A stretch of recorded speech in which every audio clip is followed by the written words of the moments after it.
All these guys stay at the wet shelter because they all drink, except that the wet shelter, I think, is closed now because of COVID, and they're all expected to go to a hotel. Some of them don't have IDs. Some of them are sanctioned. They had some kind of issue. Maybe they were smoking on the property. They brought somebody into their room like a friend, so they're out for like a month. But there's a COGS day station, which is to serve the homeless. It serves the day needs of the homeless. It gives them a lunch. It gives them, bathroom showers, washer and dryer, maybe some daily personal hygiene products. Plus, they can look up things on the computer. Plus, I think they have housing specialists. But if you drink, you're not allowed in the day station. And they spend $8 million on the day station to make it really nice and make it look good, make it very usable. And they can't, if you drink, you can't get in. So if you drink, if you're an alcoholic, you drink, you have no services. You're just out here on the street. And you have to look for a restroom. People have to bring you clothes and food. And, you go to free meals up there by the parking garage. So it's very difficult, because you just are always looking for your basic daily needs things to be, fine. So you can be comfortable and have some food and some warm clothes. But there should be a day station for people that drink, so that they can also use the phone, use the restroom, and have a lunch and look things up on the computer. Do you feel that people that drink, do you feel if they were offered those kind of services, would they be willing, as a cost to them, to pay for those services, to participate in some kind of, I don't want to say rehabilitation because that has a negative connotation to it, but some type of training to, let's say, just lessen their drinking? Like maybe, if they could get a buddy that could count how many drinks they do in a day, and then they could take a week or a month or however long, go at their own pace where they can get it down, maybe down from a 12-pack a day down to 12-pack minus one,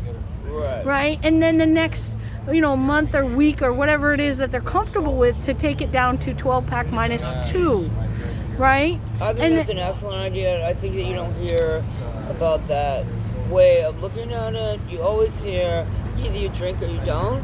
But I'm a big believer in, trying to get as healthy as you can, even if you are drinking or if you are smoking or drinking coffee or eating sugar, whatever you're doing. You should still take vitamins, drink a lot of water. I agree. And be active. And then the key to it is your gut health has to be right to get your mental health right. And so the shelter, number one, has to make sure they get their vitamins and make sure they're fed right, but at a cost to the homeless person. And their cost is to just work on, one less drink every so often, and then we take it down to 2 less drinks every so often, and then we take it down to 3 less drinks every so often. But in that, they're eating healthy and they're taking vitamins and they're getting better. It is.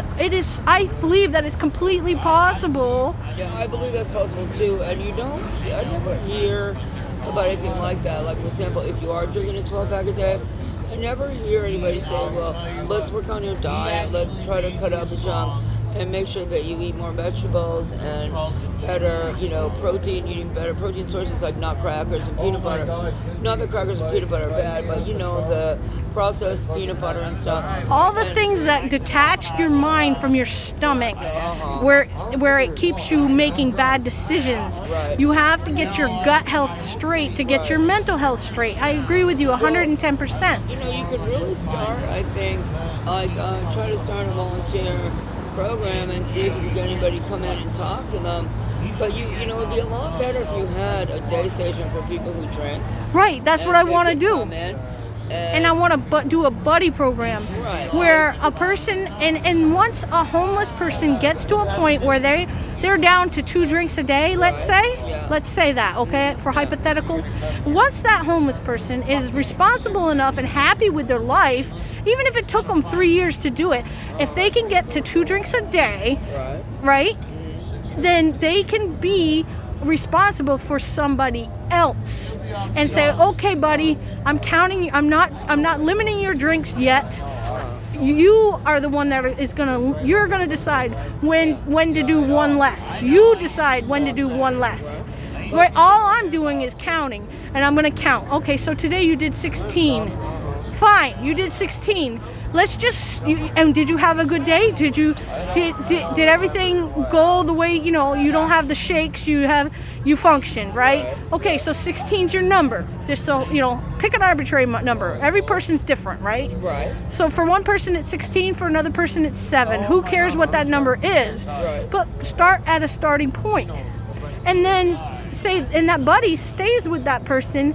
They get put they get put as bunkmates or whatever. Like you have a 2-man room or something, right?